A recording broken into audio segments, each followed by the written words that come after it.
আমাদের মামলার পরিপ্রেক্ষিতে ৩ জন অ্যারেস্টেড হয়েছে। আমরা আগেও বলেছিলাম যে আমরা পাইরেসির ব্যাপারে আমরা খুবই কঠোর অবস্থানে আছি, কারণ আমরা এবার সর্বোচ্চ সতর্কতা নিয়েছিলাম, কিন্তু এটা খুবই দুঃখজনক যে তারপরেও পাইরেসি হয়েছিল। এবং আপনারা দেখবেন যে এখন আমরা সোশ্যাল মিডিয়াতে আপনারা কিন্তু খুব একটা পাবেন না সেই লিঙ্কগুলা, সেগুলোকে আমরা টেক ডাউন করে দিয়েছি এবং কন্টিনিউয়াসলি টেক ডাউন করা হচ্ছে। এবং যে ধরনের পেজ থেকে এগুলা যদি এখন আর আপলোড হয় সেগুলা কিন্তু তারাও কিন্তু যে কেউ সেটা যদি শেয়ার দেওয়া হয়, সেটা যদি আপলোড করা হয়,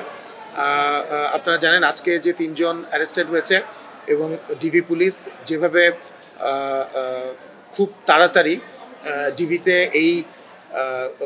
মামলাটা ট্রান্সফার হওয়ার ৪-৫ ঘন্টার ভেতরে যেভাবে অ্যারেস্ট হয়ে গিয়েছে এবং ডিবি ভারপ্রাপ্ত ডিবি প্রধান ওনাকে আমি ধন্যবাদ জানাই, জয়েন্ট কমিশনার জনাব নাসিরুল ইসলাম, ওনাকে আমি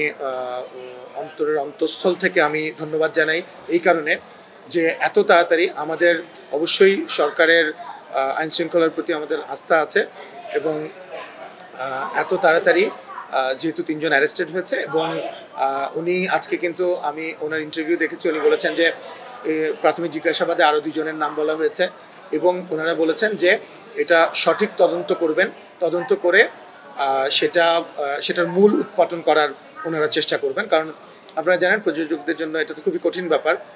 এত টাকা দিয়ে এত বড় একটা সিনেমা বানানোর পর যদি সেটা পাইরেসি হয়ে যায়,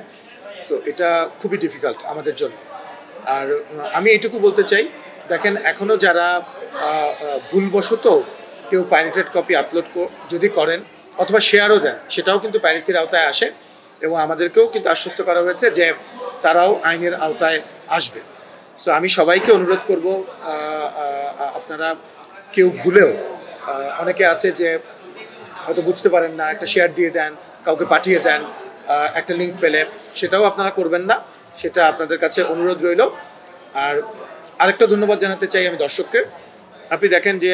উইকডেজ শুরু হয়ে গিয়েছে, এমনিতেই তো গ্র্যাজুয়ালি তাণ্ডবের বা যে কোনো সিনেমারই প্রথম 7 দিন 8 দিন পরে যখন কর্মদিবস শুরু হয় তখন তো আসলে আস্তে আস্তে কমে, বাট যতটুকু কমেছে পাইরেসির কারণে যতটা কমে যাওয়ার কথা ছিল মাল্টিপ্লেক্সে